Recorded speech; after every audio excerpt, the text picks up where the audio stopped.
What is up, ladies and gentlemen, and welcome to the Shred Show Live. But it's not just another Shred Show. We're on episode 5 of the What Borrowers Want series with ICE Mortgage Technology. You love these episodes just as much as I do, and I can't tell you how excited I am. You can see his smiling face because we've had Nick Belenky on the show before, and he's always dropping the fire, ladies and gentlemen, and today is going to be no different.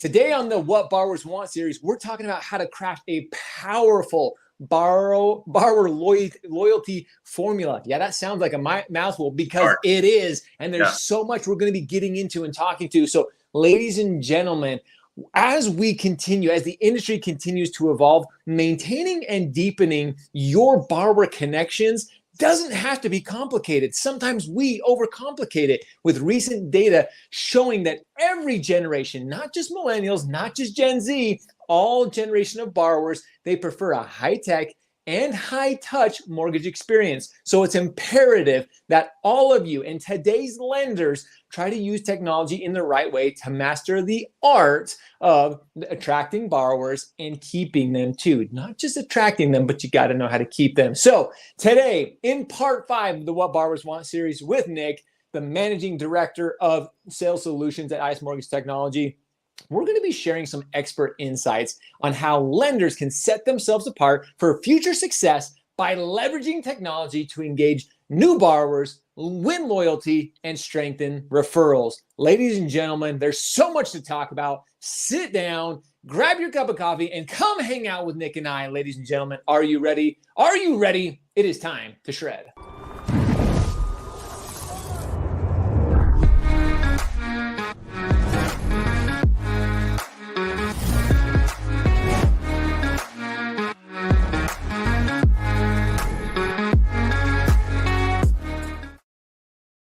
Is up. Good morning, ladies and gentlemen. And again, welcome to the Shred Show, but specifically the What Borrowers Want by ICE Mortgage Technology. Nick, it is so good to see you. I just saw you a few weeks ago at MBA. Yep. It's always a pleasure to see you, to hear you. You truly are one of those leaders in our industry who is constantly providing value and insights for all of our mortgage community and family. So excited to be hanging out with you today and having this discussion. I want to dive right into this conversation because there's so much to talk about. But before we get into the real deep insights, for those who may not know you and your background, you have an incredible resume within this industry. So tell us a little bit about yourself and how you got started in the industry. Yeah, thanks. First of all, thanks for having me. Thanks for bringing me on again. I'm a repeat visitor to the show. Love the show. Watch you all the time. So it's an honor to be here. The goal is to get into that intro. You know, if I can get in the intro montage, that's how, you know, if you can get in the David Letterman intro montage, that's the real career win. So I'm going to get there someday. So when I grow up, that's what I'm going to do. But on the way here, you know, we talked about this, it was almost 2 years ago. I got into this industry through private equity, through some tech companies and fintech companies that I'd worked for in the past. And I entered the mortgage industry thinking, oh, what's this all about? With a company called Top of Mind Networks, working with CRM, marketing automation. And then through acquisition, that's how I met you. Through acquisition in Black Knight, ran sales teams at Black Knight. And then it's a little bit of a newsworthy item. When ICE acquired Black Knight, that merger created an amazing tech opportunity for lenders, an amazing tech opportunity for us. You know, in my role as a leader of a solution sales team within the ICE group, to offer. Well, we're going to talk about the solutions and the nitty gritty of some of this stuff, but you know, just to be able to offer some really exciting products, but really. The products are interesting, but it's the solutions. So team's called Solution Sales, and that's like the most appropriately named team I've run in a long time. So I'm excited about it. It's a great opportunity with ICE coming up here. It is an incredible opportunity. And with all the change, all the big shifts, all the great shifts, you know, there was a lot of there was some discussion about the acquisition. And for those who understand it, it's actually great for all of us as mortgage professionals, as a community. Yeah. It really does bring so much opportunity for lenders, for mortgage professionals. So I'm excited to dive into this. And you mentioned your role with Top of Mind, also known as Surefire. And now that you're part of ICE and the incredible organization that they are, can you share a little bit more about the exciting opportunity ahead of ICE to really accelerate the digitization of the American home buying experience? Okay, so we can talk a lot about the pillars of what the individual tech solutions are that you need in order to digitize that experience. What's exciting, what the opportunity with ICE is defined by the fact that you've gone from, there's a couple companies in this space that are able to give you that whole top-down experience and that full stack experience. Some lenders are looking for that. And there's a lot of products in the market where you could say, look, this individual product represents pretty much the pinnacle of name a capability, CRM, POS, whatever it is, right? This new acquisition and merger with Black Knight gives ICE the opportunity to offer a full stack solution. And within that full stack solution, there's a bunch of best of breed solutions inside of there. So lenders it's really an interesting moment because lenders haven't really had this opportunity in the past to say, we kind of want to go one place. We want to have one consultative conversation. We want to solve a myriad of different business problems, but we want access to tools that are going to give us the maximum experience in each of those vertical elements. And so that is the excitement of working with ICE in 2023 and into 2024. Is this the first chance for lenders to see that? And I got to look. And before we go to the next question, I got to plug it. I mean, some of our lender partners have gone to the ICE experience in the past, right? And I've been to the ICE experience in the past, and it is a fantastic show. It's a fantastic experience. I mean, it's in the name. But it's really the 2024 experience is the one that I'm going to pitch here, that if someone's listening here and they have not signed up for ICE 2024, they need to, because what we talk about here and however long you let me jibber jabber is nothing compared to being able to actually explore some of these solutions that I'll be talking about. So there's my pitch. I knew I'd get it in there. I got it in at the top. Bro, I'm not going to disagree. Like the ICE experience is, I attend events all over the country for all different organizations. And it truly is now with this acquisition, with everything in place. You mentioned all the different verticals, all the different pieces of, I don't want to call it a puzzle, but all the different pieces that are necessary for lenders to be successful in this environment. It's so critical now more than ever because we've heard about the struggles. We've heard about all that's going on. And this year, ICE experience, we can't be more excited. This is something that me personally, Shred, is always attending because there's so much incredible conversation, collaboration, and the culture is absolutely unmatched. So yeah, we play. There you go. You don't want to miss it. You want to go sign up right now. We'll even drop a link for the opportunity to be there. With that being said, you kind of mentioned something in particular. Talk about experience. It's no secret, Nick, that the customer experience, it's evolved. It continues to evolve, especially as the market continues to shift, as new generations of home buyers and of borrowers develop, they have new preferences. So tell us a little bit about the customer experience in particular and how today's borrowers and what they're looking for. Yeah, that's interesting. From a lender perspective, you can't dictate the borrower experience like you could 2, 3, 4, 5 years ago. You have to, I mean, to your point, it's not quite like a puzzle. It's like you have these requirements. I must have this type of technology. I must have that technology. I must have this option. I must have this path, or else I'm going to be actively excluding a very large subset of borrowers. So what does that mean? And what does that mean in practice? So like from a stat perspective, all right, we're not surprised. 2/3, 65% of borrowers are offered an online application at this point. So it's 2023, getting toward the end of 2023. If you'd asked me the same thing, in 2020, 2019, I bet that would be an inverted stat, right? So if you kind of had an option as a lender in 2019 to say, all right, I'm gonna keep with my old process. And I'll say you're one of these, you're a survivor. I'm a mortgage industry survivor. If lenders are listening right now, they're survivors in this market. The survivors in this market understood that they needed to change their technology stack in order to match the expectations of borrower experience. So that's, online application, that's a digitized POS. I think that message has really gotten into the market. Well, what happens when you bring that in? Well, now you're faced with a technology complexity issue.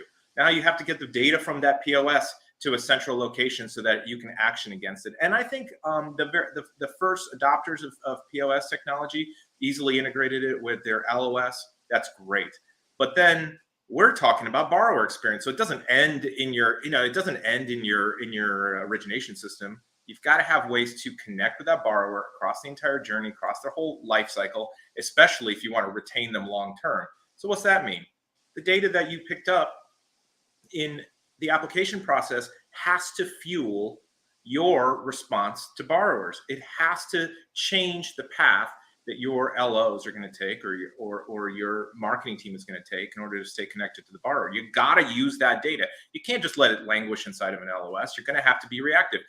Examples are, okay, great. You started the digital application, but then you got distracted. Then you got to put dinner on the table. Then you got to go find the one document you didn't think of bringing into your office space. How do I re-engage with the borrower and remind them to start that process? That data has to be accessible. And that's that kind of like feeds back to what I was talking about at the top. If you can get these systems connected, you can take the actions that I think everyone would like. Everyone likes a little reminder here and there. Everyone likes a little help. Hey, how would you like me to interact with you? Josh, do you want me to call you? Do you want me to text you? Do you want to respond to my email? Do you want to watch a video? Do you want to watch a video of me explaining this to you? Do you want me to actually be on video talking to you? You know what I mean? There's all these different engagement types with borrowers, and everyone's got a little bit different appetite. And what's hard is you can't guess, right? And I think you mentioned it. Like you've got borrowers of all ages that have said, I want to have a digital experience. Okay, I'm not going to be able to guess that. So I need to give the opportunity to borrowers to sort of self-select and say, I'd like to be part of a video experience. Okay, did they click on your text? Did they click on your email? Let me react based on what they selected from the omni-channel communication. I think last time we talked about omni-channel communication, all these different methodologies.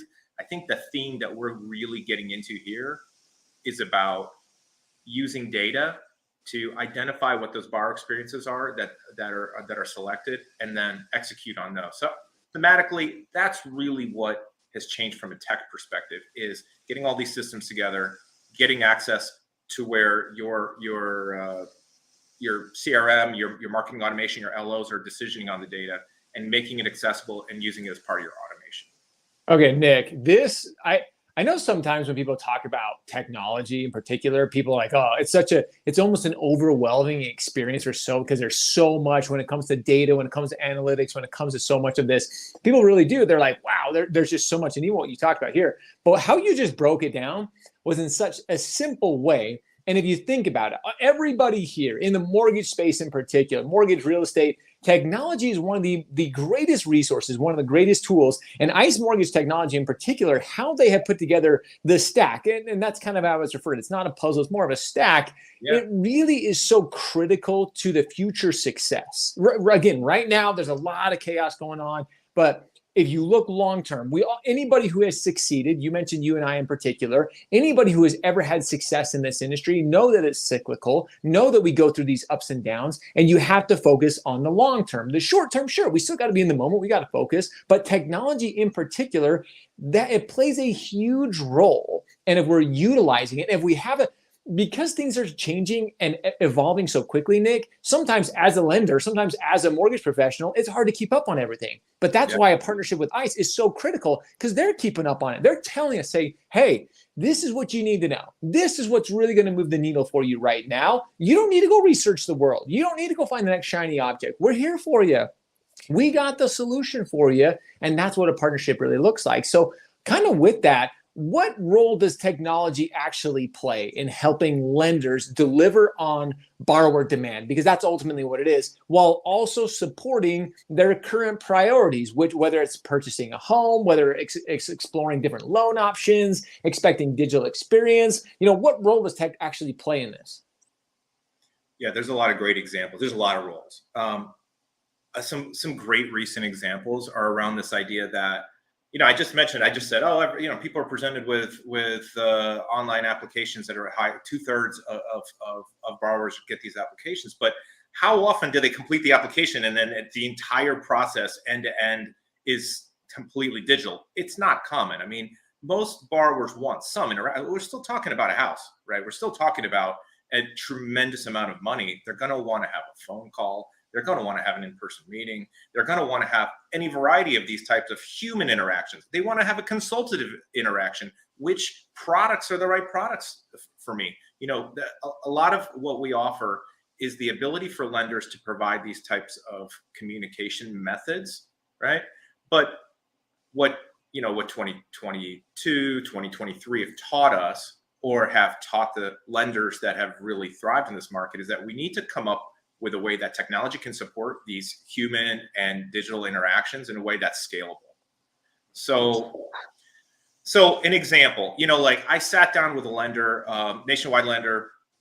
They've got a retail, the retail, it's an IMB retail division and a consumer direct division. And they told me, look, we've made it through this downturn in refinance, and we still have folks that are willing, that are able to take phone calls and respond to online leads, but we need to be able to support that tech stack, right, with fewer people. They gave me the numbers. They went from something like 16 people on the back end to like 4.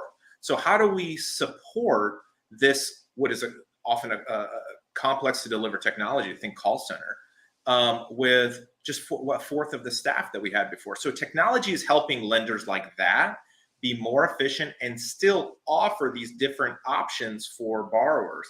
And that's true throughout the whole set. I mean, in a similar conversation, you have to have empathy for lenders in this space. I know you do. I've heard the show. And if you got empathy for lenders, they're faced with, okay, now I need a provider for POS. I need a provider for CRM. I need marketing automation. I need a call center. I need a communication medium for LOs. I need to be able to text. I need to be able to do video. You're telling me I got to do all these things? Well, you need a technology solution that's going to let you deliver all that without hiring a dozen developers. You know what I mean? If you become, are we a lender or are we a tech company?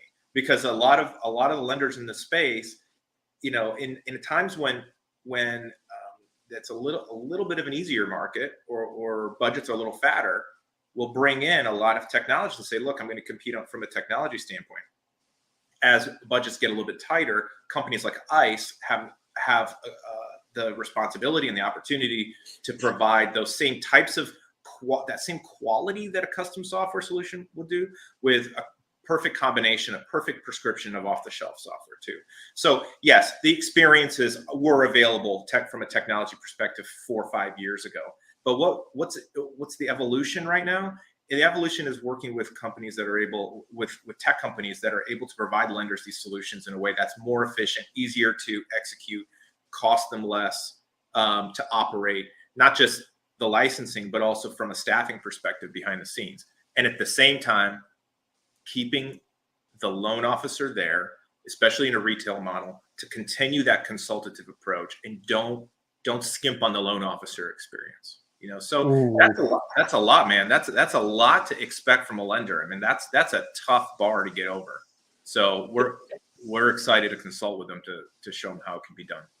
It is a tough bar, but like you just said, it's achievable. When you have the right partnerships in place, companies like ICE can help you, can guide you through this journey. Nick, you mentioned there was so much in that last little segment that you talked about that I think is so critical that we could have an entire show on.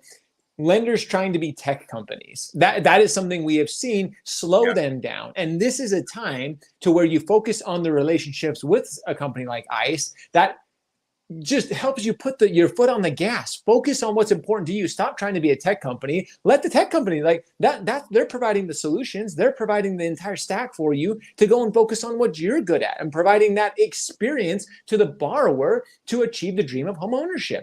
That's ultimately what we're trying to do here. Sometimes we as lenders just get in our own way. And I'm so glad you talked about that.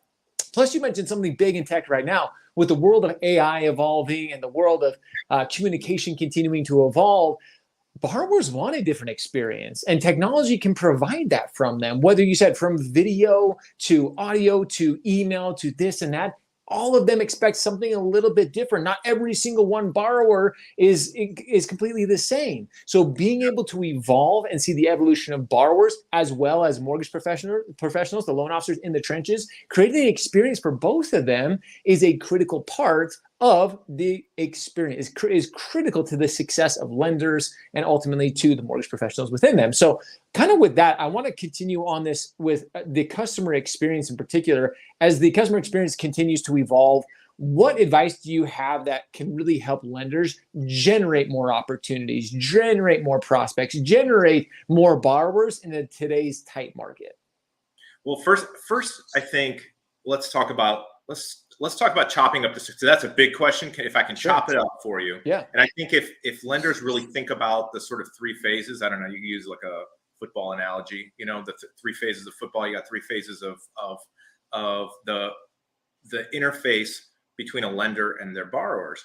The first phase is in that lead gen, nurture, before the application is in full swing, right? And then the second phase is, it's a combination between gathering the application and then funding that loan. And then the third phase is post-close, customer for, there's a lot of names for it, customer for life, retention. These are all buzzwords that are in the market. But if you think about these three phases, you got to figure out, how do I get to an A+ game in each of those three phases, right? How do I equip my team? How do I set priorities? How do I measure those results in all three of those phases?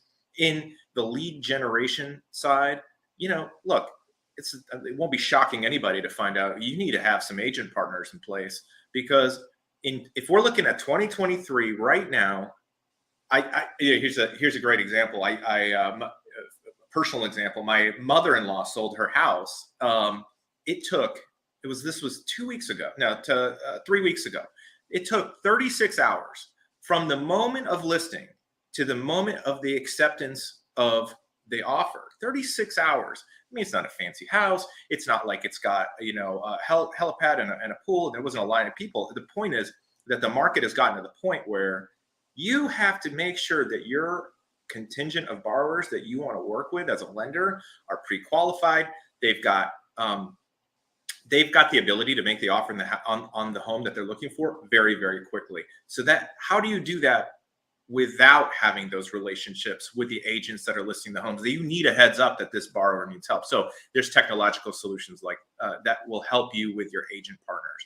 Then when it comes, we're talking about 36-hour window. So can you call them 2-3 days later if they call you? No. So now how are you going to set your standard for your response? We do market analysis with, alongside some of our clients to figure out, kind of like a secret shop, right? Where we'll come in and say, all right, so what are the results like? If you don't have a partner do this, shop your own process, put in an application, try to submit a lead through your website, see what happens to you. And it's shocking sometimes how long it takes. I mean, if it takes you more than a couple of hours to respond, forget it. You're not in the running anymore. So how do you set up technology solutions to allow your team in that first phase to get speed to lead, to respond quickly? Well, that goes back to saying, all right, well, how do I get the technology for, let's say, call response, right? How do I have the technology for instant text messaging, omni-channel? What if I have a borrower that really likes email? They want an immediate email as soon as they submit a lead form on your website. How do I make sure that gets to them, doesn't go in their spam, doesn't look like spam, looks humanized? Look, it's a high bar. We talked about that, but you need to be able to develop those types of responses quickly.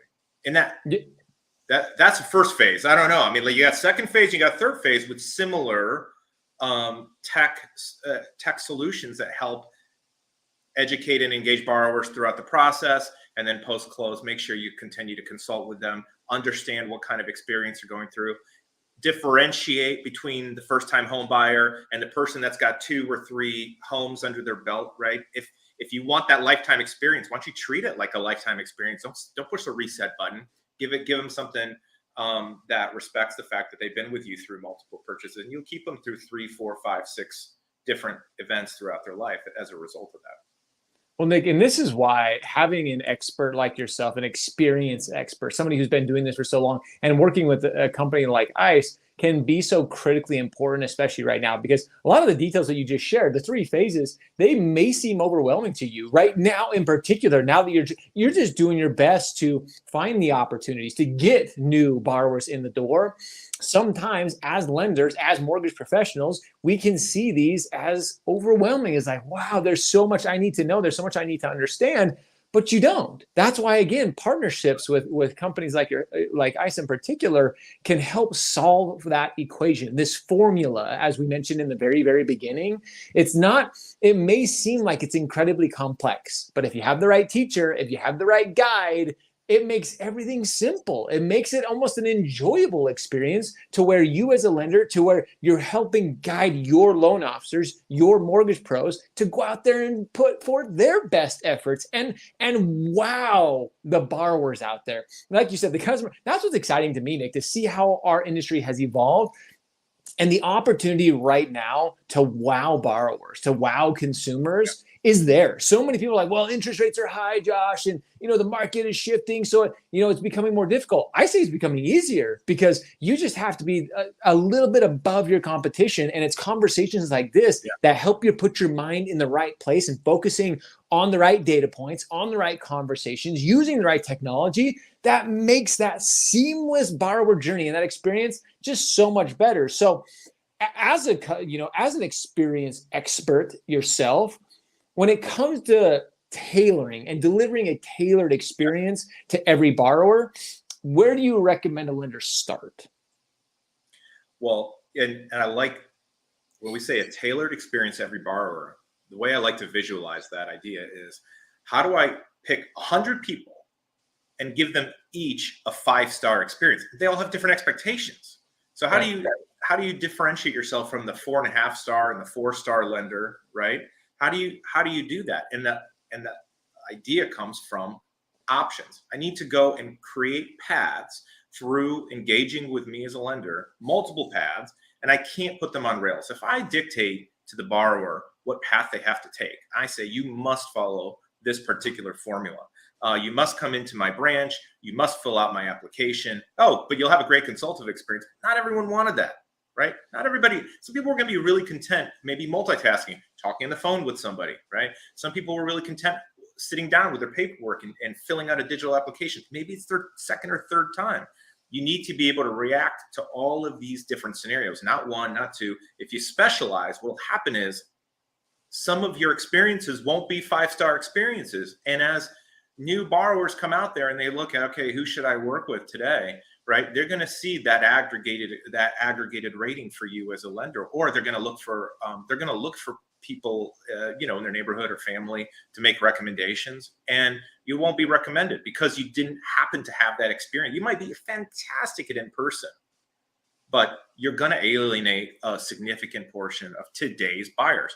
And they're not just, like Gen X, Gen Z. That's not the people will choose. You're not going to be able to predict. So the tailored experience is the opportunity to have multiple experiences. The tailored experience is the opportunity to understand where a borrower has interacted with you and then double down on that. They responded to me in text message. Well, I need to have a mechanism to respond. Perhaps I need to have intelligent responses in my text messages. Perhaps I need to be able to deliver text messaging that includes the same typographical elements that you expect. I mean, Josh, if he texted me and I wanted to send you an emoji or a GIF or something like that, well, shouldn't your lender have the technology to give a similar experience that doesn't look like that, like sort of black and white, boring mainframe experience on texting, when every other text message you have includes all kinds of multimedia? Yeah, you should have that. That's what a 5-star experience sounds like. They chose to respond to your text. You identified that they did. You now continue your communications through that medium. You deliver what their expectation is for the quality of content, the engaging content, the educational content that they need to go through each of the 3 phases of the lead process. And then you repeat that as a lender for all of the different engagement types. What if they call in? Okay. What if they get to the call center? What if they fill out a lead form? What if they come into the office? How do I make sure that I don't put them on rails, but instead I react to their preference and give them a 5-star experience in each of those channels. So that is important from your technology provider to go through all the scenarios that you offer as a lender and make sure you hit the 5-star mark on each of them. Just like a restaurant can't offer a 2-star option, right? It has to make sure that whatever they're offering on the menu is going to be a five-star experience, or else they'll fall down the results list as people search. To create that 5-star experience, it's no longer an or, it's an and. You have to have those options, those availabilities for every customer, for every consumer, for every borrower. That's what, because you said, like you mentioned, Nick, and we've talked about a couple of times throughout this call, is literally every borrower is different. And again, you don't have to pick and choose anymore. The solutions are right in front of you. You can have your cake and eat it too. The solutions are provided there for you. You just have to collaborate. You have to turn to a company like ICE that can support you in this. It's not as complex and complicated as we are making it out to be. Nick, this has been such an incredibly valuable conversation. And when I have shows and podcasts like this, it literally makes me continue to just see the future opportunities and the opportunities to thrive. You mentioned, survivor and surviving in this type of environment. And some people have that mentality. But as I see it, lenders have an opportunity to thrive with partnerships like we're discussing right now. It's not just hey, we got to winter the storm. It's like, nah, let's get out the snow shovels and the snow blowers. Let's get crushing this thing. Let's get out ahead of this and dominate. And at MBA Annual in particular, you and I were both there, and we heard industry leaders and experts mention that, this could still last. This market in particular could last. We could see some tight all the way up until 2025. So with that being the case, this really means that we need to be investing in building strong customer relationships, not just today, but tomorrow. That's where our future success lies, in focusing on that. So what should lenders be doing right now to ensure success in the future? Yeah. So look, I mean, the reality is, there's two ways to look at that. I love your thriving concept. That's excellent. To thrive in this market, you got to stay profitable. You got to attract borrowers. You have to close loans, right? I mean, you have to do it. So if you're going to be attacking this market with the idea that, look, I'm going to take advantage of this as an opportunity, then you got to get strong as a lender. And I see a lot of lenders. We talked about retooling your tech stack. There can be growth in simplification too. I think that is a huge opportunity that we don't think about. Look, we talked about having multiple vendors. Okay, well, having multiple vendors can be tricky. It can be a lot of overhead. It can be difficult. But it's the collapsing the data availability that I brought up earlier that is so important in this market. You want to give access to all your different systems to this data so that you can create these meaningful experiences. With that, though, none of that database stuff is the interface between the lender and the borrower. The interface between the lender and the borrower is the phone call, the text, the email, the marketing content, the video, how do I use data, from my disparate systems to fuel these communications and make it so that, Josh, you get the same video that I get, but it's based on our two different paths that we're taking through the system. So we're using data to create in real time, create marketing materials. So look for digital marketing materials that evolve based on the underlying data. Like, for example, if you're looking at a different property, I want to deliver a different type of data. I might want to deliver, if you're looking at a $10 million mansion on the hill, and I'm looking at a starter home, perhaps we have different visuals that will represent what we are attempting to do. And that bifurcation of the user experience ought to be automated, because if we're relying on a loan officer that's already busy, that's often creating a consultative experience, we need to rely on our technology to do that pathing for on behalf of our lenders. And there are many of these types of decisions. Should I be in English? Should I be in Spanish? Should I be delivering solutions? Should I be delivering educational content at different which milestones should I be delivering educational content on in different regions? Are there any regional specific information that I need to be delivering? So these are custom to the borrower experience, but it's important that your tech stack creates an automated path for that to happen. If we find out is if we rely on loan officers, look, I'm a salesperson. Have managed salespeople for years. Loan officers are some of the best salespeople that I know. And I've interacted with many, many, many loan officers, some great salespeople. And salespeople are often best at what we're doing right now is talking to each other, talking to people. Don't put the weight on their shoulders to do anything that the systems can be doing. The more you can offload and the more automated the process is on their behalf, the more effective your loan officers, whether they're on the phone or in person, are going to be. And so, that said, you're going to rely on your loan officers to have this type of conversation. Should I get a HELOC? Should I get should I refinance? Should I take equity out? Those type of consultative conversations, loan officers, they're licensed, they're capable of having these conversations. They know what loan products are available. At the same time, there are going to be borrowers out there that are looking for some kind of initial calculator. Do you want it to be a loan calculator like you can get at any website, or do you want it to look like your brand experience? Do you want consistency in your brand experience? So mortgage calculators are important for that front end. There's a lot of different technology that folks are looking for.